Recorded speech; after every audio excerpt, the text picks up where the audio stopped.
do it to themselves. And when you got Yeah, Judy. I mean, come on, man. You're supposed to be the guy.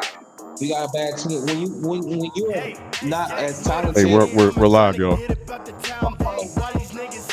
For some reason, my camera jumped off. My bad. I thought y'all could hear me. Hey, this is Fast and Joint Podcast. Your man Zen Master coming through with the Gizang. We got everybody with us today.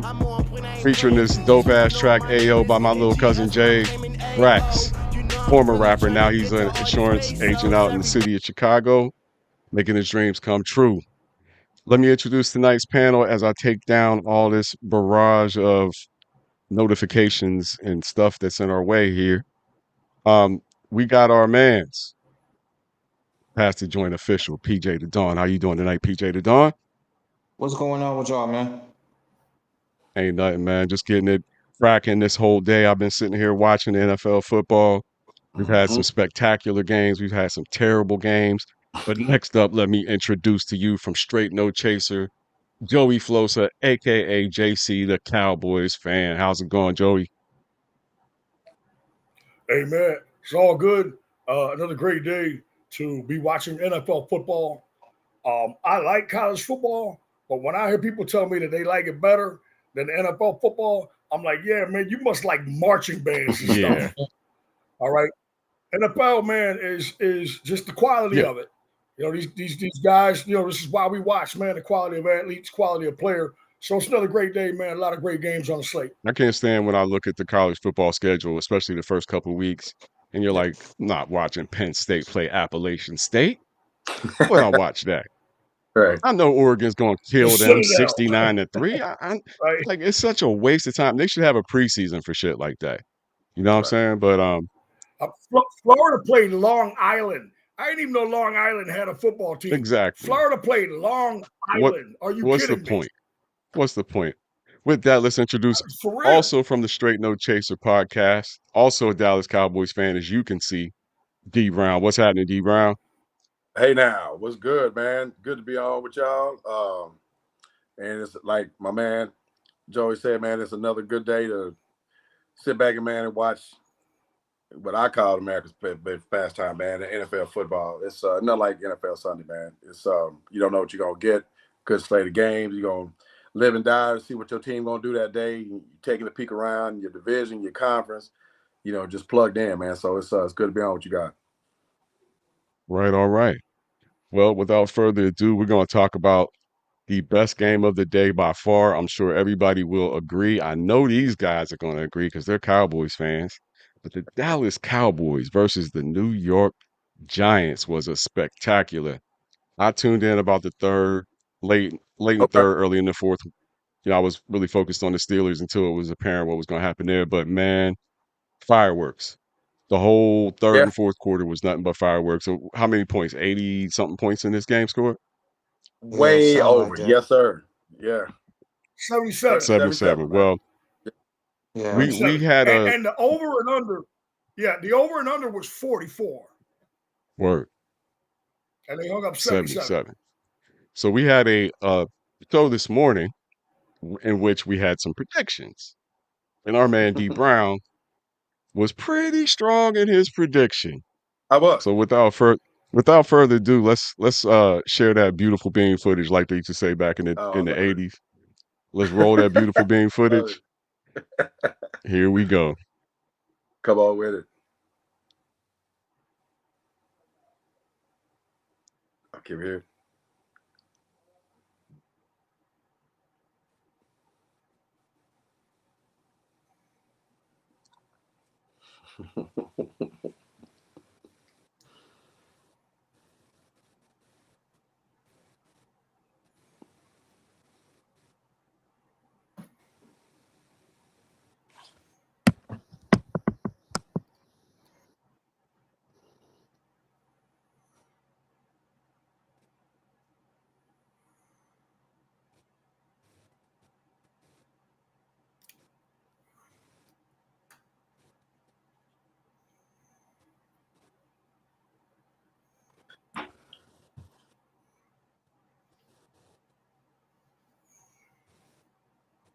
Oh man, I couldn't hear what he said.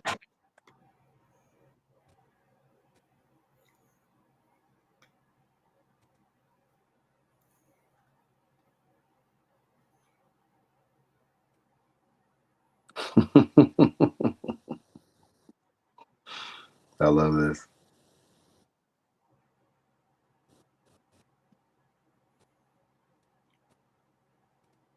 Yeah, it's on mute. Yeah, that's what I can't hear what he said.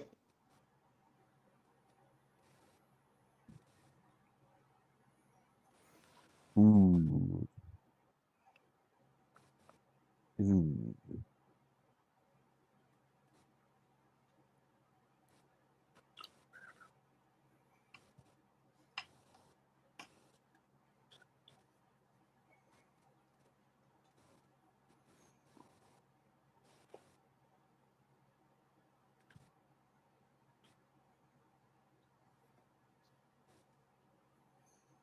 Boom. B Brown. You want to pick Yes, it up right there, buddy? I do. Wait. I First of was all, reading. this man changed his hat, so you know he wanted to get rid of that tape. Go ahead, D Brown. No, man, no. I stand on it. I absolutely stand on it. And coming in, I can't hear it. Jamaican boys. Coming in that man, that's what I felt because that which Russ had put up, and not just in last week's contest in the opener, but Russ hadn't really been, the Russ that we knew and saw in Seattle for quite some time. I know he had the clash with Peyton in Denver, and that was an experiment that went horribly bad, and no, he wasn't playing on the level of teams, that he had his biggest success on in Seattle. But, there was a big chunk in that, and Russ did not play well. And then fast Right. forward, I'm sure you would agree, in Pittsburgh. I mean, he had moments flashes that reminded you of the Russ of old, but, not the guy that we had come that, made him Russell Wilson. So, and then coming into, the recency of last week, it just didn't look good at all. And there were cries there in Gotham for his job. I mean, everybody loves the backup anyway, but they were already, they referenced it in the broadcast. This was a guy who was playing for his job already, and seemingly in week 2, they were all on his head about, hey man, go ahead and put the youngster in, Jackson Dart, whom they drafted in this year's draft. So coming into this one, based on that little history I just laid out, that's where I was. And Russ being, Russ, like I said, I don't know if it's somebody, showed him the take or he plugged into the show, what the deal was, but he clearly gave me the middle finger and anybody who had a take like mine, because there's no sugarcoating. And as you guys get to know us, no straight, no chaser, we don't run from the takes and we stand on it. Russ kicked that ass. That take, as far as going into that game, was completely wrong. Everything I said about not fearing and whatnot. As a matter of fact, I did the exact opposite when they got the ball on that last drive, when he just dropped the absolute dime to Neighbors. Well, dropped several dimes to Neighbors, but the one that put him The up big one. That 40-37. last one was Yeah, pretty. that pass was so good that the DB that interfered, I mean, he got his hand across his face mask, and he didn't even let the man interfere right. The pass was so good. That was vintage Russ. That was vintage Russ, man. And I mean, you got to give it to him. He played as well as I've ever seen him, and it just happened to be, against my boys today, and what turned out to be a horrible take. I don't have many, but that was one of them. So shout out to Russ for going out and playing his ass off. But in the end, and I don't know what the disconnect was, but in the end, when it was in the balance and they're going up and down the field and doing their thing, and quite honestly, there was a lot of trepidation going on, man, with that last possession that they had in overtime. I was like, damn, we got 2 chances at it, didn't score. They got the ball, hadn't stopped them deep all game, and you just absolutely knew it was going to be another play to Neighbors. they don't connect. Has to look like he had a miscommunication. And even then, I was like, when the ball was going right to Wilson, catch the ball, just catch the ball. And we end up getting a break and Brandon Aubrey to the rescue, man. But shout out to Russ. Absolutely destroyed my take today. I stood on it. That's how I felt. And I usually get more right than wrong, but today missed that one. Not by that much. Yeah, I imagine the Cowboys will be looking at the secondary is going to be looking at the game tape. They gave up 450 yards to Russell Wilson today. 3 touchdowns, 1 interception, costly interception. Malik Neighbors, 167 yards on 9 receptions. I believe that's a career day for him. 2 touchdown receptions. These guys shout out to my Tiger. Video game numbers. Not to disregard the Dallas Cowboys, who were the actual victors today, but holy cow. So from the victory side of the things, Joey, this is your team, man. How you feel about today's game? Well, I think that, just as far as Russ goes, I think he flipped out and thought he was playing baseball again on that last interception. He hung up an Ephus pitch that Wilson could have fair caught that thing. I mean, you are what your record says you are. All right. And as prolific as Russ was today, he's 0-1 today. And he contributed to that greatly. Now, I think what we're seeing in the NFL is happening league wide. These quarterbacks are shredding zones. They are shredding zone defenses. What you get nowadays, because it's a passing league, is a 4-3 look, but the 3 are not linebackers. They're coverage guys. You get this quarters across look, not to get too technical. No, like middle coverage. They're not going to cover the outside or over the top. The coverage area is the middle. Yeah, it's a quarters across look, topped by cover 2. The guys at second level are equidistant. Yeah. So the key to this whole thing is the slot guys. You saw that big time in the game today. Yeah. If the slot guys, if they try to, get a rerouting or a bump off the line, then right away that they're in zone. And so the safeties are helping the slot guys. That means the outside guys have deep thirds. So what the Giants did, and what a lot of teams are doing, is they're threatening from the slot, with these deep routes from the slot in zone coverage. They know that the outside guys have deep thirds, so they run these double threaten, deep hookups. And you just simply take your pick. For the Cowboys today, the slot guys were getting a free release. Yes, the slot guys were supposed to reroute them, but pushing somebody in the back as they go by, that's not rerouting. What you're supposed to do is beat the receiver to a spot and bump it. Right. Now this is going to be really technical. Fast football players can cover about 40 yards once the play starts in about 4 seconds. That means for every 10th of a second, they're covering about a yard. If you bump the receiver off his route, cause him to step sideways and slow up a bit, that 0.3 of a second, 0.5 of a second can give your pass rush time to get there. What we saw today was they were getting free releases. So of course, Russ is going to throw to the slot. And you're seeing that league wide. On the flip side, the Cowboys did the same thing. They tore up the zone defense. You have, Ferguson, you have these guys, they're getting into these spots and they're hooking up, right? And you got threatens on the outside, right? And trust me, when the safeties are in zone and they're helping the slot guys, those guys on the outside live in perpetual fear of getting beat deep. They have deep thirds. So I can run up on you hard, pop, bust you, come back inside and hook up, or I can drive you an inside release, right? It's a simple option route. It kept continuing to happen on both sides of the football. And yeah, it's a concern. And I will say this in closing. The Cowboys need Deron Bland back in a major way because his expertise, is he's a slot corner, really and truly. On third down, you move him to the slot.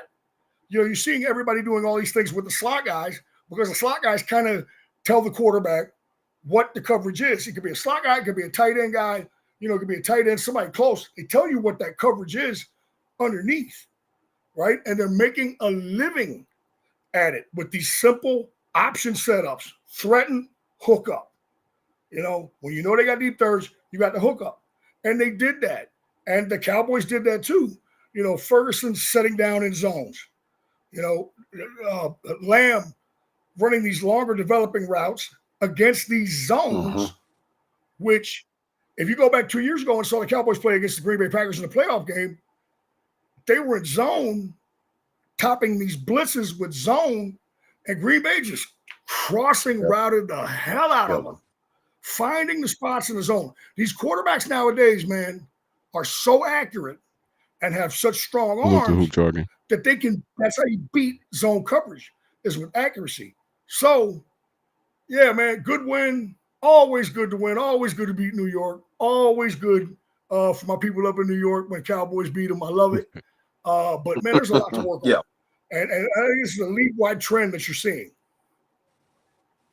I agree. And that's, I think, why we saw a total of 93 passes between these two quarterbacks today. Yeah, man.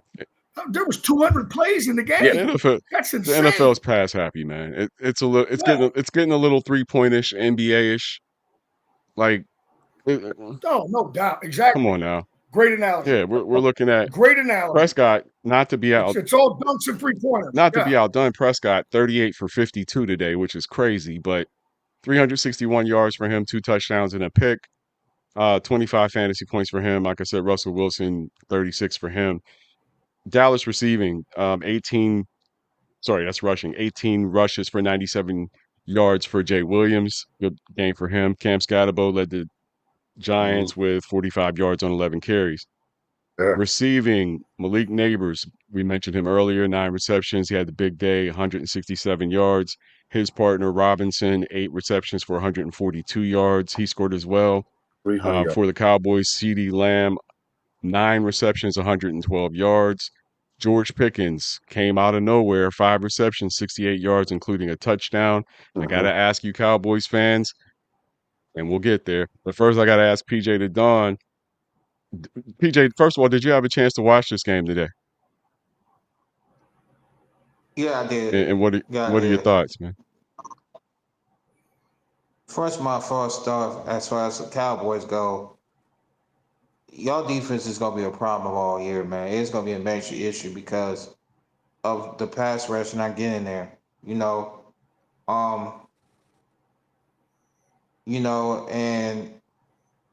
I didn't expect Russell Wilson to. I mean, Russell Wilson had time all day just to throw the ball, except for that. Even in that pick, y'all had to send him blitz, and it's like I don't know if outside Clowney is gonna help your pass rush at all. Like I said, I think y'all need Lamb more than anything.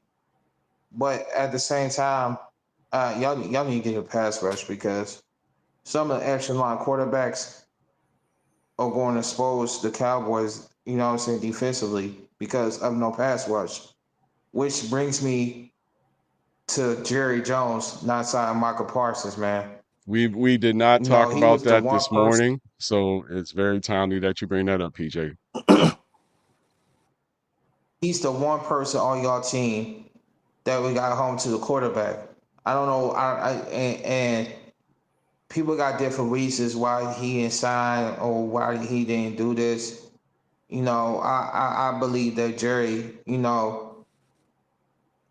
got in his feelings about the situation. And he was like, fuck it. But you knew damn well outside of Michael Parsons, who y'all got that consistently get to the quarterback. And this is going to happen. This is going to happen because y'all don't have nobody consistently get to the quarterback. And like you said, the guy they got from Green Bay is getting to the quarterback the most, Kenny Clark, which is crazy. Wow, their defensive tackles are getting to the quarterback, which is just insane. Yeah, but how long you think Ken Clark is going to be that one person that could consistently get up? No, you're right. It's not sustainable. It's not sustainable. It's not sustainable. Michael Parsons led for the last 3 years, especially last year. He led everything in pass rush, win rate, everything for as pass rush goes. He led pass rush, win rate. So why play with his money? It just. Why play with his money? And that's the thing. And that's the issue because Jerry thought he could get one on him. You know what I'm saying? Jerry thought he was old school. Jerry's old school with it. Mulageta is new school. Mulageta don't play that shit at all. as you see. Right. When Ashley he wanted to make sure everything was right. Something in that contract was off. It was the years, bro. To where Michael was like, nah. To the agent was like, no. And this is a product of not signing elite spec. This is a product of not having elite pass rusher. Yeah. You don't get away a Michael Parsons, a Miles Garrett, TJ Watt. Come on. They don't grow trees, man. Mm-mm. They do not grow trees. Russell Wilson threw over 400 yards today. When's the last time Russell Wilson threw over 400 yards? It's been years. Never. It's been a while. Yeah, Never. It's been years since Russell 450. 400 yards. Let's see if this was his career high. You go ahead. I'll continue. I'll ask. It's his career high. I think that is his career high. It is his career high. Wow. He careered out today. Yeah, that's his in terms career of high. yards. He just blew it at the end. Until he blew at the end. And y'all better be lucky y'all got that kicker, man. Yeah, I know. I told myself watching that game, I said all they need is 30 yards. Cause that kicker y'all got. I ain't suggesting Tucker. Hey, compare that to Cleveland last week. Compare that to Cleveland last week. Guy missed an extra point and a 34-yard field goal, and you lose the game. Man. Meanwhile, we're setting up a guy from 64 because we feel good about him from 64. Right, that's what I'm saying. That's the crazy shit right there. Like they ran a draw intentionally to get to the 40, knowing it was going to make 3 yards. That's how sick he is. And you mentioned being lucky. We are lucky, bro. He was sitting on the couch before they signed him. Joey, he might kick for 70, man. I got him kicking for 70. Oh, that kick he made today was good from 70. Yeah, it was. Oh, that kick, that 64-yarder he hit was good from 70 every day of the week. Mm-hmm. Yeah. That curve scared the hell Russell out of me. Wilson's. That would have been good.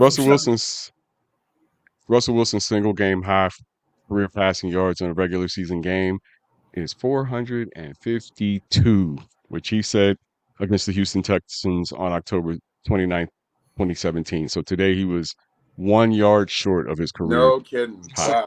Yep. Yeah, that's 8 years. Wow. So that's what I'm saying. That's 8 years ago. That means almost. That's 8 years ago. That's when he was in Seattle. Yeah. Believe, please.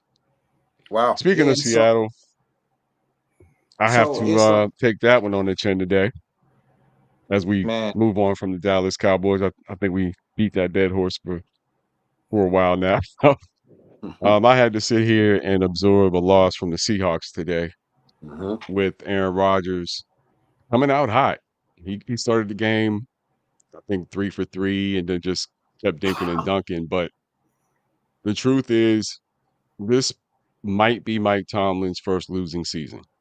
Aaron Rodgers or not. Aaron Rodgers, I think, can be a stabilizing force, but I also saw some things from him today that I didn't like forced passes. Several times he forced it, including an interception in the end zone, one that definitely should have been intercepted across the middle, and another one that he got caught on as well. I think he had 2 picks today. Wow. But between that and a special teams play so stupid that the football gods struck lightning on Acrisure Stadium today. We had a rookie return man let the ball hit him, let it go behind him, not pursue it, let it stop at the end zone, and let the Seahawks score a touchdown. Oh, wow. Yeah, I saw that. And it was at a critical moment. We were down, wow. I think, 6 points at that point in time. We were Barry coming Foster back. shit. Yeah. Bananas Barry Foster. It was horrible. That's some Barry Foster shit. Standing around, the ball's bouncing up down in the end zone. Oh, what's up? Touchdown. It broke them. For Wow. all intents and purposes, that It's was a the end of killer. the game. The Steelers couldn't do a damn thing after that. Nothing. It kills your team. It's a killer. Yeah. Yeah. And picks in DK the end zone Metcalf. kill your team too. That's a Oh killer. yeah, that pick in the end zone was absolutely a killer. It's a But killer. DK Metcalf, I gotta say he is quite a disappointment. Disappointment King Metcalf so far. I have a question for you, man. Okay. Yeah. On the Steelers front. So I'm actually looking. I was listening to your recap of the game. I didn't get to catch that one. I'll probably catch a little bit as they replay it during the week. But I'm looking at the statistical rundown. I see it was damn pedestrian for Aaron Rodgers.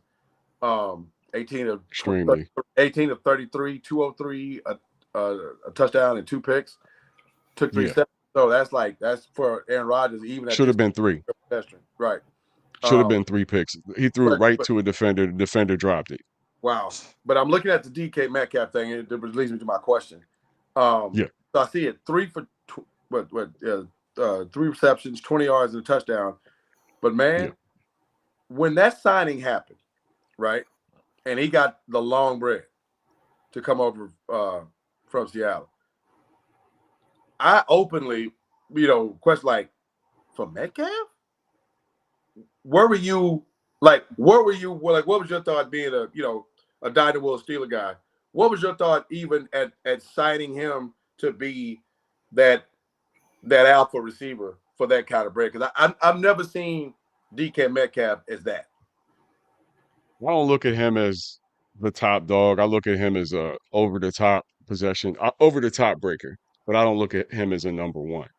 He looks like a top dog, 6'4", 220. Yeah. 4'4". But he physically looks like a top dog, but what does your play say?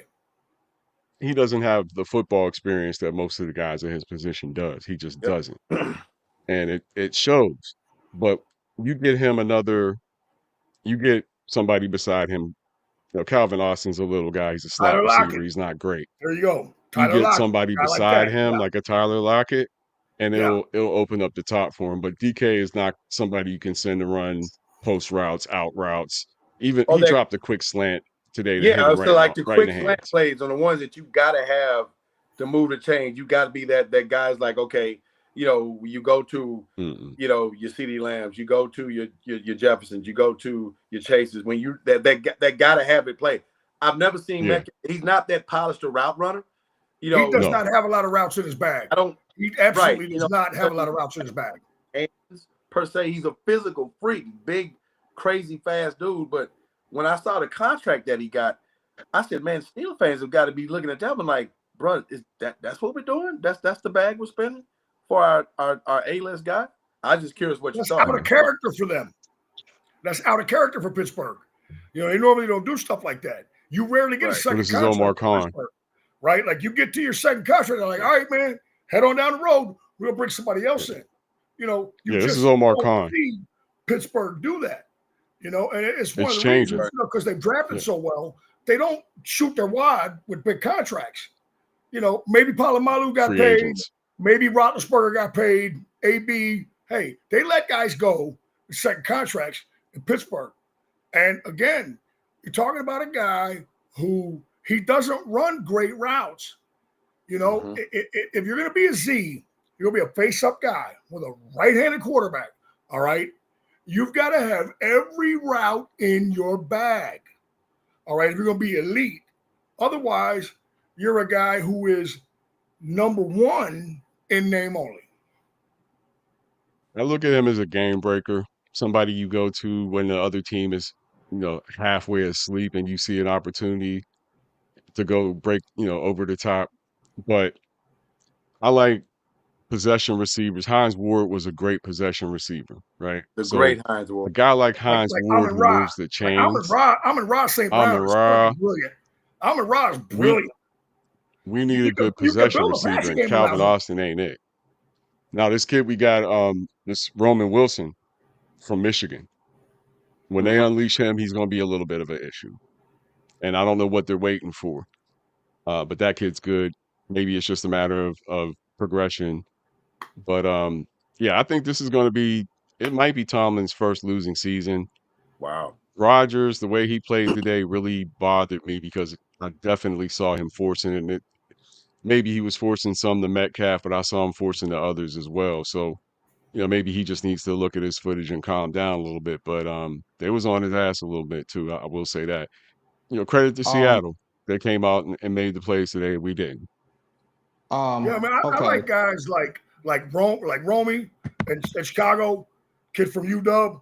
I think he's really kind of. I think Harrison Jr. is a guy that Yeah. like these are guys that like from what you're talking Porter about. Jr. It's not just the game breaking plays. It's the deep ends, the deep cuts. You know what I'm saying? It's the Yeah. hookups, the things that they Yeah. can run consistently. Because they have the great body control. It seems like when Metcalf, he's got that huge frame. He's a fast guy. That's kind of what you get. And that, hey, listen, that comes in handy sometimes. But when you're talking about a Yeah. down in, down out guy, you're going to drop back. You're going to throw it to Harrison Jr. every play. You're going to find Romy every play. These are the guys Yep. that are like that on the come. They're big, strong, fast guys, but they have the routes. They have the routes. They can run the routes, man. Listen, all those Alabama guys, right? They all run great routes because the shit is important. You know what I'm saying? Especially Again, Metcalf against these zone missed defense. experience. Yeah. Yeah, especially Sorry to against interrupt, these zone but defenses. again, You got to run great routes. yeah, his gap years, those years where he didn't play football, that lack of experience where other guys were playing, that's the difference. That That is hurts you. absolutely the difference. I don't care. That Yeah. football's different, man. That hurts you. That Yeah. hurts you. That time Can't away take hurts time you. off and still be a pro. PJ? Okay, so first of all, with the DK Metcalf issue, I gotta disagree with y'all talking about DK Metcalf because of the numbers he put up with the numbers that he put up in Seattle, and He even also without led the league Lockett, in drops, though. He's been yeah, leading he the led league the in league in drops for the drops. last couple of years. He led the league in Yeah. drops, which that's a big issue. That's more than a big. That's more of the issue than the routes because I expect him to have better hands than what he had. Number two, the first two games y'all face elite cornerbacks, defensive backs. First of all, game one, y'all face Sauce Gardner. Sauce Gardner is a top 5 corner in the league. Number two, he's facing, and then the second game,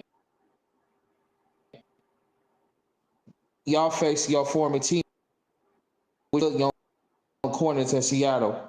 People forget Woolen. They know DK Metcalf very well. You know, I just it's hard for me. I can't stand the Steelers. I can't stand y'all, but it's just hard for me to believe that Mike Tomlin is going to have a lose a Pittsburgh and season. Cleveland. I just Well, can't see. I don't know, man. It's just I we've been may be saying this for years. overreacting because the defense is hurt. We're missing 4 guys Highsmith on is out, defense right? right now. Highsmith is out, right? Highsmith is out, Porter Jr. is out, and 2 other key guys on D. I can't remember Okay, exactly so who.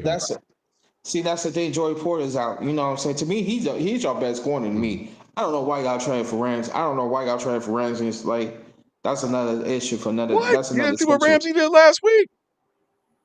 You didn't see what Ramsey Okay. did last week? Oh yeah, before that, Gary Wilson tore his ass up. That's a bad boy right there, man. Ramsey Cole.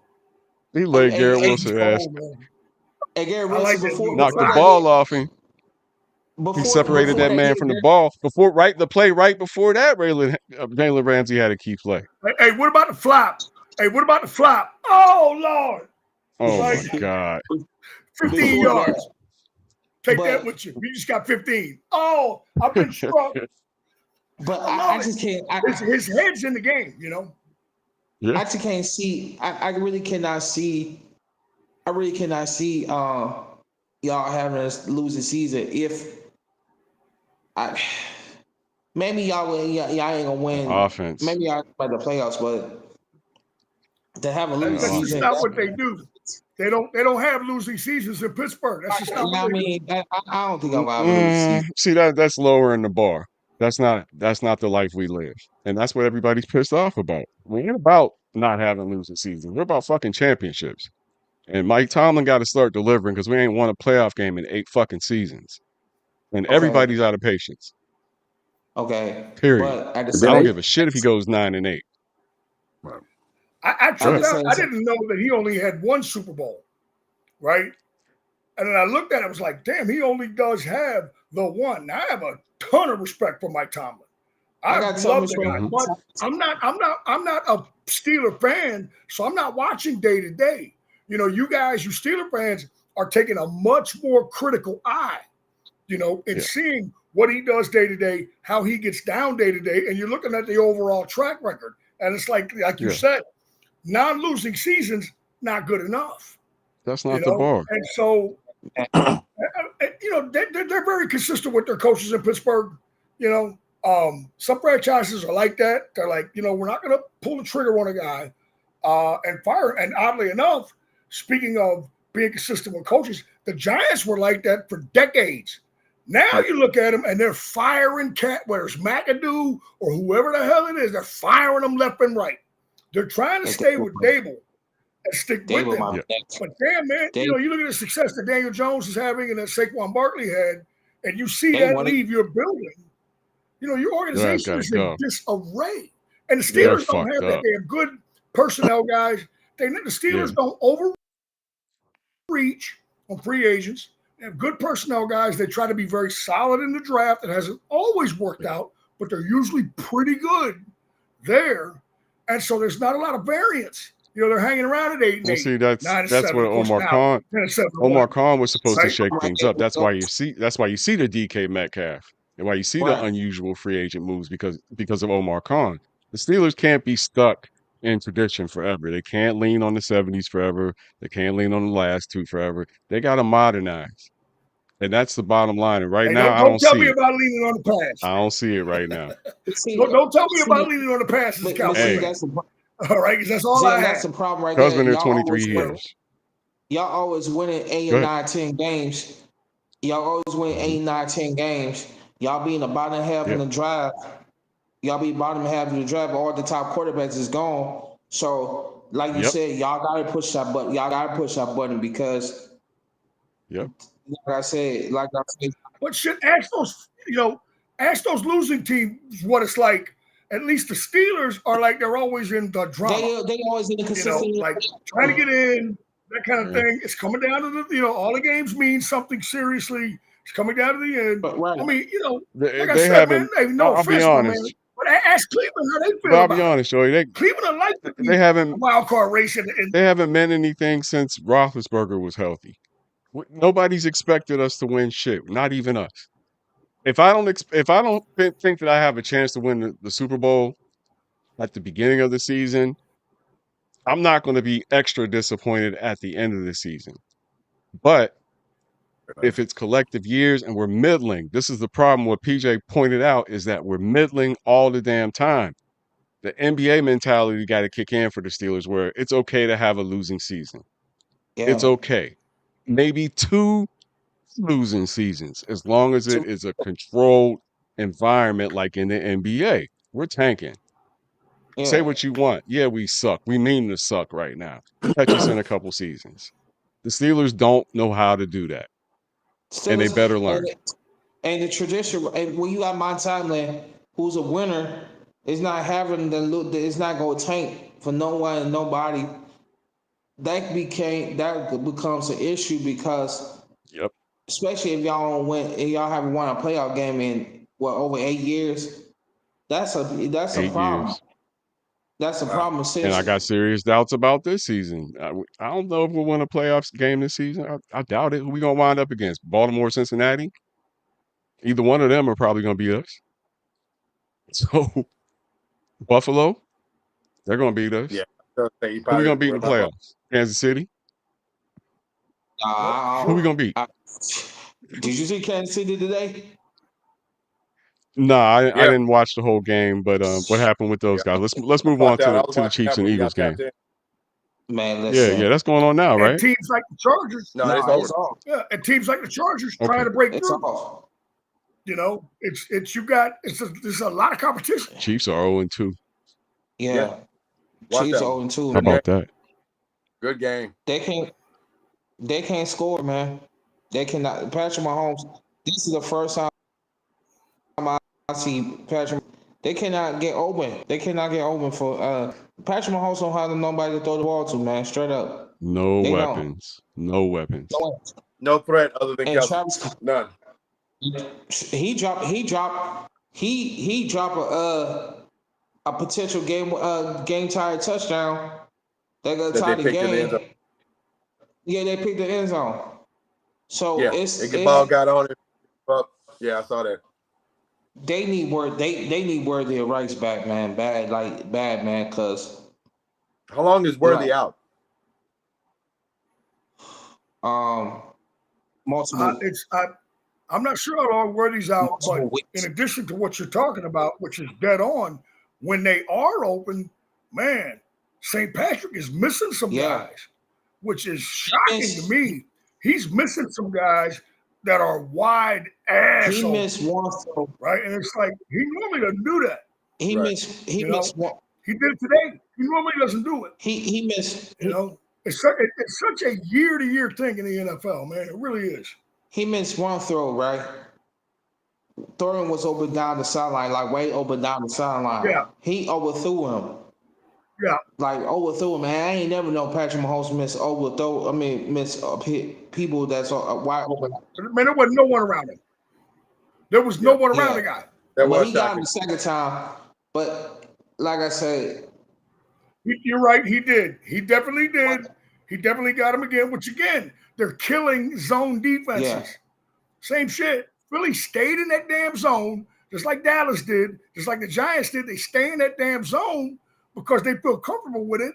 And these quarterbacks nowadays, man, and these OCs are killing that shit. It's a real trend that's happening that we're seeing. But the problem is with the Chiefs, they don't have their receivers that can get consistently open. Like Juju has not been shit since he left the Steelers. Hollywood Brown is inconsistent. You know, Hollywood Brown's terrible. Hollywood Brown's terrible. So terrible. Everybody in their mom, Tyreek Hill. Everybody in mom and look. This player shell with Kelsey. Play man to man with the other receivers because we feel like everybody feel like they can't get open. Pacheco is not back to 100% yet. You know, they really need Rice and Worthy, man, like bad. Cause badly. Yeah. I'm a big Pacheco fan. I agree with you 100% there. I like Pacheco a ton. He was macho when they made their run. They don't win that 1 year without him. You know, he provided that run game, and I like that guy a lot. And it's just they're disjointed there, man. And the way that they're using their guys, you know, they're 0-2 They 0-2. Right? Chiefs 0-2. They're disjointed in the way they're using their guys. And like you said, the guys aren't getting open consistently. They're not winning at all, man. Kelsey's not getting separation. They're not winning their matchups at all, man. Like in the beginning of the year, I thought at the beginning of the year, that's why I think Kansas City wasn't gonna win that division anyway, the AFC West, because I thought their receivers weren't good enough to carry Mahomes. They're really not. Honestly, at this point, especially without Worthy, they're really not. You guys, you know, I'm sorry, Pete. They said that your boy Tyreek Hill attended all the Kansas City Chiefs summer barbecues. Do you think there's a chance that he might be returning in midseason? They might as well. Miami too. Yeah, I saw that too. They might as well too. I saw that too. I'm telling you this. Him and Tua are not him and Tua are not fucking with each other, man. After what Tyreek Hill did, and then Tua basically calling him out, and they only 2-2. You know what I'm saying? That doesn't seem like a compatible couple, Adam. Tua is problematic all by himself, but Tua is problematic. And what's crazy is they both 0-2. They both 0-2. They both 0-2. Okay, but it's a different kind of 0-2. I agree. You're right. I agree. The Chargers are coming up. It is. It's different. And the Eagles are the Super Bowl champs. So the Chiefs got this much grace, but it does say that they're vulnerable, and we know that because Patrick Mahomes 16 for 29, 187 yards, the second horrible week in a row because he has no weapons. Jalen Hurts, this has to be the least yardage winningest quarterback in the history of the NFL. He's 15 for 22, 101 yards. Is that crazy? And Saquon 88 yards rushing today. Like you told. I don't know how many carries. Sorry about That that. defense, man. So They play some good ass defense out there in Philly. I was listening to James Jones, him and Emmanuel Alcho and Shady McCoy. They was talking about AJ Brown. James Jones believes that AJ Brown might get traded because he's not getting targets or not getting the targets or numbers that he have. And me and my friend was arguing about it. By the way, he's a huge Cowboy fan. Me and my friend was arguing about this between AJ Brown and Devontae Smith. How AJ Brown was getting more targets, more numbers and yards when he was with Tennessee. So these two games, I don't think these first two games AJ Brown has had, I don't think 30 yards. He had one catch against y'all. 27 yards today. Yep. Right. But he did lead in targets. He had 8 targets for 5 receptions. But they 2-0. So what's the problem? I don't get what's the problem with. They're the defending champions and they're 2-0. I mean, and at the end of the day, at the end of the day, I just feel like at the end of the day that if y'all winning games, what's the problem? What's the issue? And AJ Brown want to go to the Pro Bowl. AJ Brown won his contract up. He want to get his money. So that's what James Jones said. How am I going to go to the Pro Bowl with 27 yards? That's what James Jones said. I mean, all that shit with AJ Brown will take care of itself if you keep winning. Like that if you keep winning, the AJ Brown shit will get sorted out. You know how receivers Trust me. It'll get sorted out, man. He's too good for it. You know how receivers is. You know, they want to get their numbers. They want to get their numbers. They want to get their numbers. They want to make sure, you know what I'm saying, they get their money and their numbers. Like you rarely hear a receiver say, as long as they win the Super Bowl, you know what I'm saying? Even Jerry Rice, Michael Irvins, you know, who I'm thinking I'm missing? The Hans Wars, you know what I'm saying? All these lead receivers that won Super Bowls, they still got their numbers. You know what I'm saying? Do you think he's frustrated by playing with a Russian quarterback who doesn't throw nearly as much because he rushes? And that was me and my friend and Jerry Jones talking about that. So maybe him and Justin Herbert would be better suited together. Yeah. It's since the Eagles run the ball so much with Saquon and Hurts. Yeah. You know, that would be a dirty combo, man. Well, AJ Herbert. Yeah. Yeah. So that would be a dirty combo, man. Yeah, it would. I know one of these games. I know one of these games they're gonna need AJ Devontae. You know, he gonna start need they like Hurts. Well, he ain't throw for 100. He threw 100 yards today. 101. 101, which is if I'm AJ Brown, I'm thinking I'm too good. I'm too good for this quarterback. Yeah. Well, that's what I'm thinking. Boy, do I wish I was playing with Joe Burrow right now. Oh, if I was playing with Joe Burrow. Well, that's what I'll be thinking. He got hurt today. And my boy Joey B's got turf toe.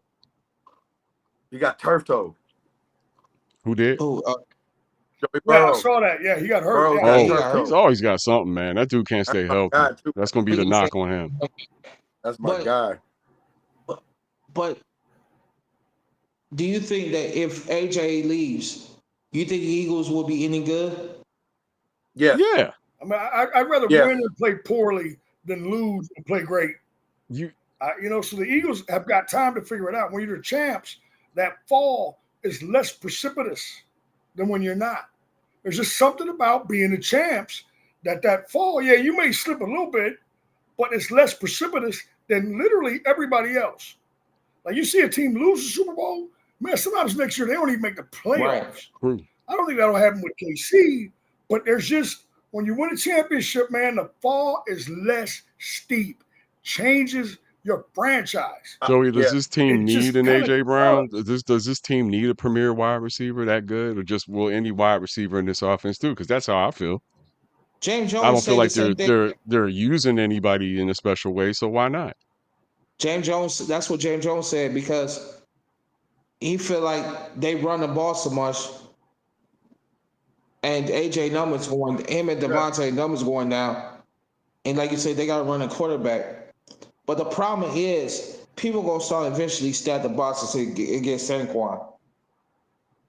And They Jalen. gonna start stacking boxes and say he had 80 But something yards today, Jalen's the problem though. You stack the box and Jalen drops back, and now you got to deal with him taking off. and that's the thing. So But people gonna stop that too. People gonna stop creeping on that too. You know what I'm saying? They gonna force AJ. I think they gonna start forcing Jalen to throw from the pocket. And Well, you that throw. yeah, he is exceptional at avoiding blitzes and running out of the pocket. He's exceptional at that shit.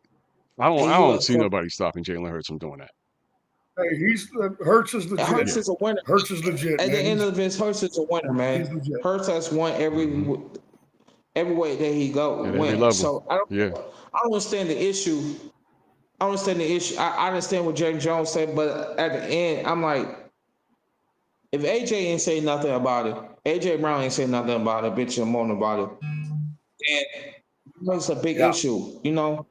that's the whole key. In today's social media, if he starts Yeah, chirping, then it gets bad. If he doesn't say anything about it, it's Devontae all Smith ain't good. said nothing about it.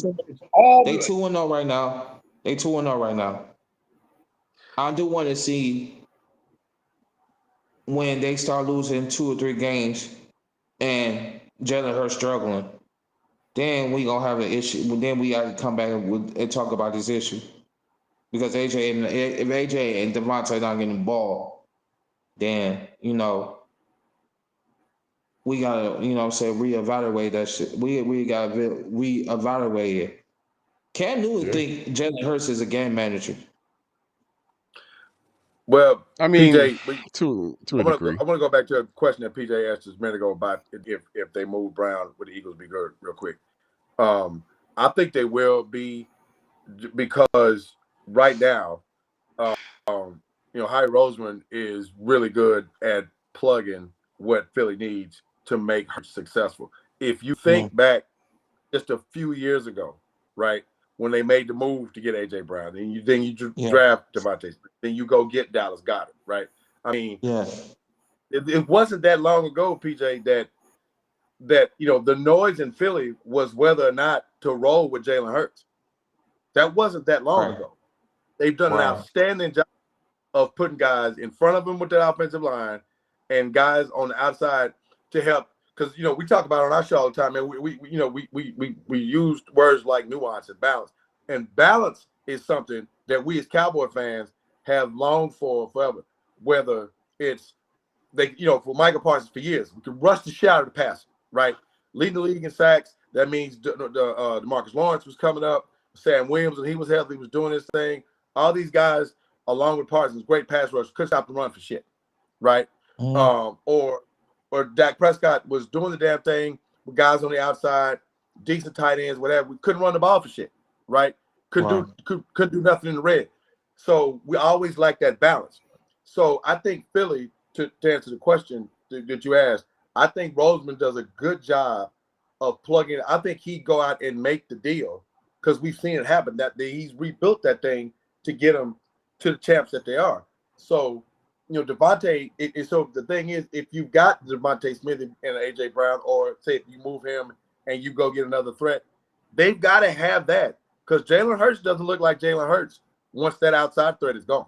So, I think they'd be good, because quite honestly, I think Roseman makes the deal to keep them at, because if not, then it's going to revert back to what where Jalen Hurts was kind of having a little bit of an issue. Now, I remember that noise was really loud. And I've got some good friends who are Philly natives and Philly fans, and you know how they eat their young, bro. They don't play that shit in Philly.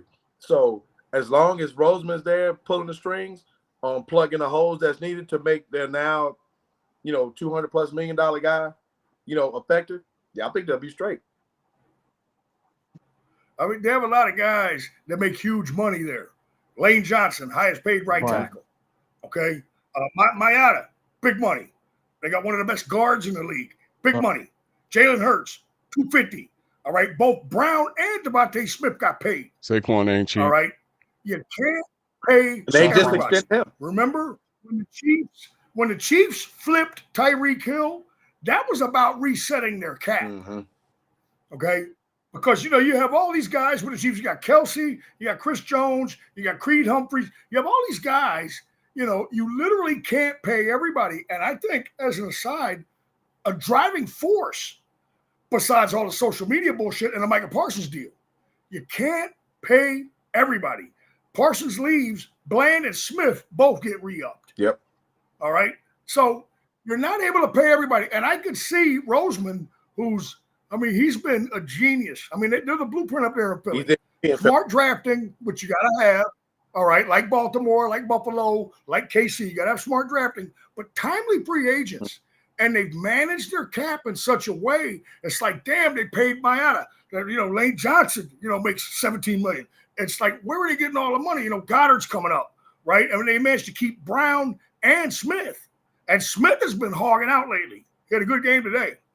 So I think it's one of those things where you could look up and A.J. Brown could be moved and it could be more of a cap thing because they're like, hey, we feel like we can get by without him. Now, I love A.J. Brown. He's a big sumbitch. I'm just like, drop back and get it to him. You know what I'm saying? I love the guy. But every year is different, man. Yeah.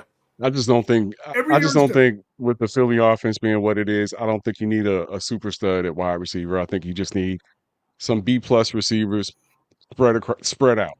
But you don't need an A. You don't need an A-plus for that team. With that, guys, we talked about the best game of the day, which was, in my opinion, no holds barred, Dallas versus New York.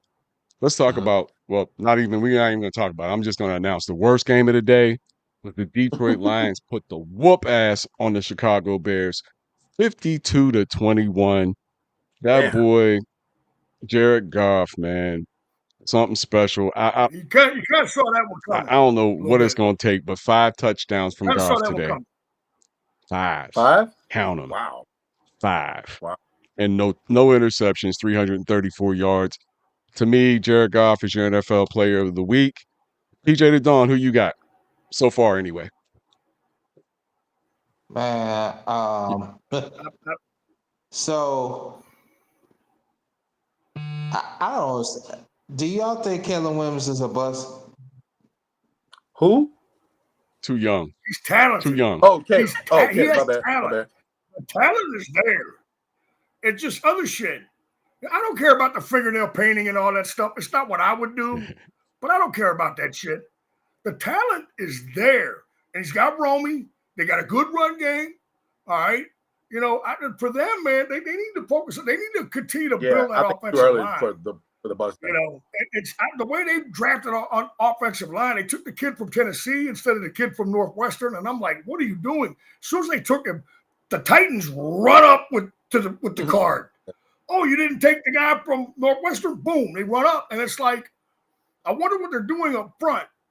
It's just that's the biggest unit on your team, size and numbers. There's five of these guys on the field at the same time. And one thing I will give the Dallas Cowboys a lot of credit for is that they've invested in that offensive line. They have invested heavily in it, man. That shit pays off. Absolutely. The bigs matter. You know what I'm saying? Football's won from the trenches. Williams is talented, man. Like you don't know. You know how much draft capital they have spent trying to get a quarterback, right? They trade up to number 2 to get Trubisky, and nobody wanted Trubisky. Yeah. Lynch gamed him out of a pick. Hey, man, people are calling about Trubisky. They trade up to get Trubisky to number 2. He's up there cheerleading Josh Allen. Right. The Giants get 2 number 1s out of him for Fields. Yeah. Right? And then that shit doesn't work out. And now you got Caleb Williams, right? And I think they gave up a decent package to get him. They might have just fallen into that. I might be confused. I sometimes get confused. But you have invested all of this capital into your quarterback position. And you have Caleb Williams. You still don't know if you have the guy. And what hurts you in that, man, when you're like, what if the Cowboys thrown into the quarterback position, a 4th-round pick 9 years ago? I mean, come on, man. The Bears have invested 3 number ones, a 3, players, all this stuff, right, to get their quarterback, and they don't know if they have him yet. And the thing about that what kills you about that is that not only do you don't know if you have your quarterback or not, man, you miss out on premier positions to build around that guy. You don't get to draft a left tackle. Okay, you don't get to draft all from Notre Dame. You don't get to draft that guy because you're still trying to find a quarterback. You don't get to draft a left corner. You don't get to draft a pass rusher. I gotta tell you, Joey, if I was the GM, bro, franchise. I'm a firm believer in lines out. If your lines ain't A+, you ain't winning shit. That's how I feel about the NFL. Real. And that's why I think Caleb Williams might be in a no-win situation because he's in Chicago. That's the track record. It's the pole opposite, PJ. It's the pole opposite we just talked about with Philly, right? Like Philly's got the right dude that's putting that shit in place in front of and around their guy, right? Detroit didn't start winning until they built their O-line. So I don't know if Caleb get to survive the incompetence of Chicago. Feel me? Okay, so Detroit didn't change shit until they start building their O-line. That's what shit changed for Detroit. They said we're gonna run it and we're gonna draft Penei Sewell. We start building their O-line. That's been a problem for them for decades. Not just the quarterback position in Detroit. They haven't had a good offensive line since fucking Lovis Brown was there. And let's face it, you don't know who your quarterback is unless you have a good line. You don't know. Okay. Like take Russell Wilson, for example. If you give Russell Wilson the Eagles line right now, he'd light your ass on. He'd be a problem. Best line in the league. Best offensive line in the league. Right. So it's that important for quarterback success. A lot of these guys, they're good quarterbacks. They just struggle because they're playing behind shitty lines. And what can you do when you don't have time to throw the ball? I mean, it's just the nature of the game. But fellas, we got Sunday Night Football on right now. We got the Atlanta Falcons, Michael Penix Jr. versus J.J. McCarthy from the Minnesota Vikings, who played the hero last week. I don't know if y'all saw that Monday Night Football game last week. Yeah, indeed. But D. Brown, why don't you, if you would, give us the final comment of the night, if you want to speak to what this game is between Atlanta and Minnesota tonight. I like what Atlanta's building around Penix. I think Penix is showing that he's got some chops. I think McCarthy's got some chops, man. I think McCarthy will probably see success a little earlier when you've got a premier receiver like that he's got in Jefferson. They're really good in their line, right? And they're letting things, they're not asking him to shoulder that deal, right?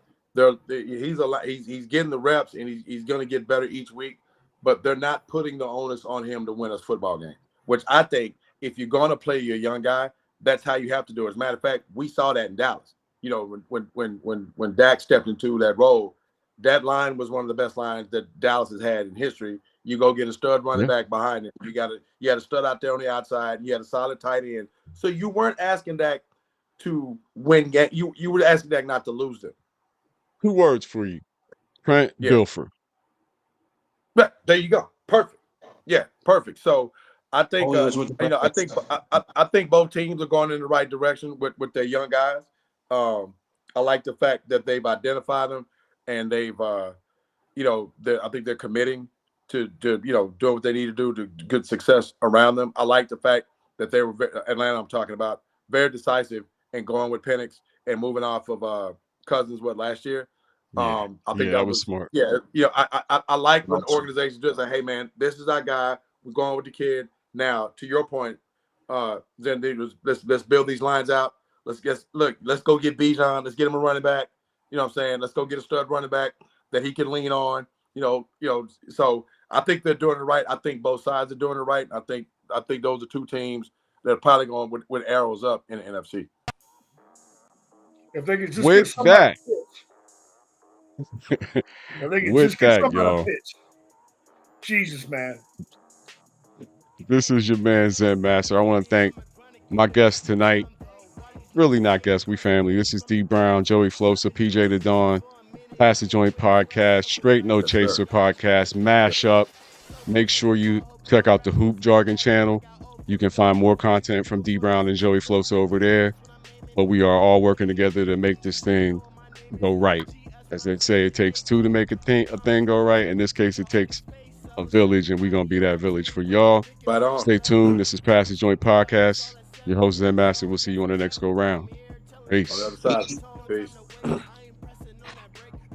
To make a way, and I don't care what's all at stake. Hey, taking advantage of what I have been. The fact that I landed, I never did plan it. We gonna make it, and I'm keeping it sacred. I work on the daily, we came from the basement. Yeah, won't stop till I'm gone. Yeah, hey, oh, I've been.